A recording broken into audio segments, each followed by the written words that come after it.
Self love. Hai kawan, apa kabar? Senang bisa menegurmu kembali. Pernah merasa bahwa diri sendiri mempunyai kekurangan baik segi sifat atau penampilan? Entah perasaan kekurangan atau kelemahan kawanku tersebut berasal dari diri sendiri atau tersampaikan lewat ucapan orang lain. Dan lantas kawanku menampik kritikan serta komentar tersebut karena menganggap hal itu setelahnya dapat berdampak kurang baik pada mental kawanku ke depannya. Dengan dalih sebagai bagian dari mencintai diri sendiri atau self love. Ya, self love again. Pasti kawanku pernah mengalami atau sekarang malah merasakan problem mental tersebut. Untuk kawanku yang telah melalui fase tersebut dan lolos menjadi karakter individu yang lebih baik lagi, selamat, you are the best. Tapi nih, untuk kawanku yang terjebak dalam fase dimana mendapatkan kritikan namun menampik dengan dalih self love, cobalah dengarkan ini dengan pikiran yang terbuka. Wahai kawanku, ada dua tipikal individu yang bersembunyi dari kritikan dengan dalih self love. Yang pertama, individu yang memiliki mental rapuh atau lembek. Dan yang kedua, individu yang mempunyai sifat keras atau batu. Untuk karakter individu dengan mental rapuh, rata-rata ketika mendapatkan kritikan atau saran atas kelemahan dirinya, akan cenderung diam, murung, dan meratapi kritikan atas kekurangan dirinya yang diucapkan dari diri sendiri ataupun dari orang lain. Serta kemungkinan individu tersebut terlarut dalam kritikan tersebut bisa dalam jangka waktu yang sangat lama.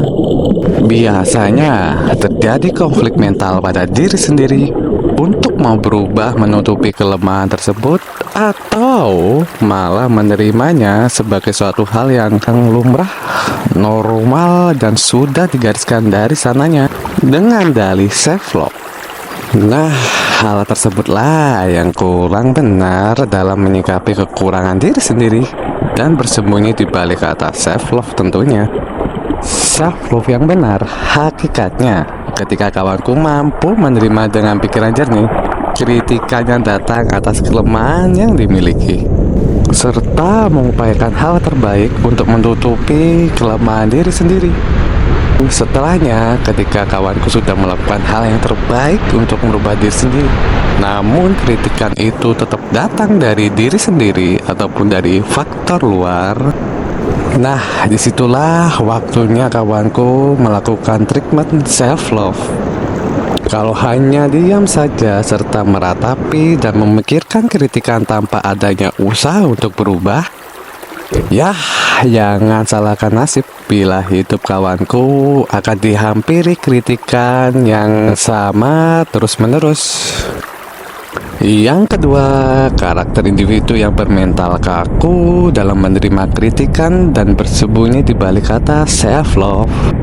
Individu ini bila menerima kritikan dari individu lain atau dari diri sendiri yang mengeluh atas kekurangannya, cenderung akan tegas menyangkal hal tersebut dengan alasan hidupnya dia sendiri yang berhak mengatur, bukan orang lain, dan akan terus berdalih dengan banyak alasan cerdas menutupi kelemahannya di pandangan orang lain yang mengkritiknya. Begitu pula bila kritikan tersebut datang dari pikirannya yang mengeluh atas kekurangan yang dimiliki. Individu ini akan cenderung mengacuhkan pikiran tersebut dan enggan mempertimbangkan keluhan yang datang dari pikirannya sendiri.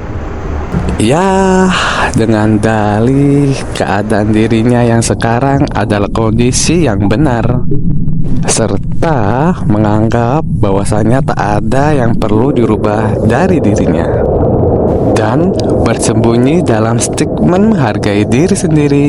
Ya, jatuh-jatuhnya self love lagi lah. Nah, rata-rata individu tipikal ini akan mulai sadar ketika kekurangan diri yang mendapatkan kritikan tersebut mulai menghambat kebebasannya dalam menjalani aktivitas, serta mulai merasakan beban mental ketika kelemahan tersebut menjadi sumber permasalahan dalam hidupnya. Solusinya, bila kawanku termasuk tipikal individu seperti ini, ya tak ada salahnya menekan ego sesaat dan menerima kritikan atas kelemahan yang dimiliki. Coba lakukan hal yang terbaik untuk mengisi kelemahan yang dimiliki. Jika upaya dan tindakan yang maksimal sudah kawanku lakukan, namun kritikan tetap datang menghampiri, ya kawanku tetap boleh kaku serta keras untuk membatasi kritikan yang datang dengan treatment self-love. Nah, itu tadi sedikit sharing perihal self-love. Memang menerima kritikan atau komentar itu mengganjal dalam benak atau pikiran kawanku. Tapi nih, bila tak ada kritikan, maka kawanku juga akan buta terhadap kekurangan apa yang harus diperbaiki. Serta datangnya kritikan itu menandakan sebuah kepedulian individu lain terhadap diri kawanku. Berhenti dan berhenti menampik kekurangan diri sendiri, bersembunyi serta berdalih dengan ungkapan self-love. Bila kawanku belum berupaya sebaik mungkin untuk berubah. Oke, sekian bisik kecil dari benakmu, yakni aku, pikiran tersembunyimu. Mato thank you untukmu, wahai kawanku.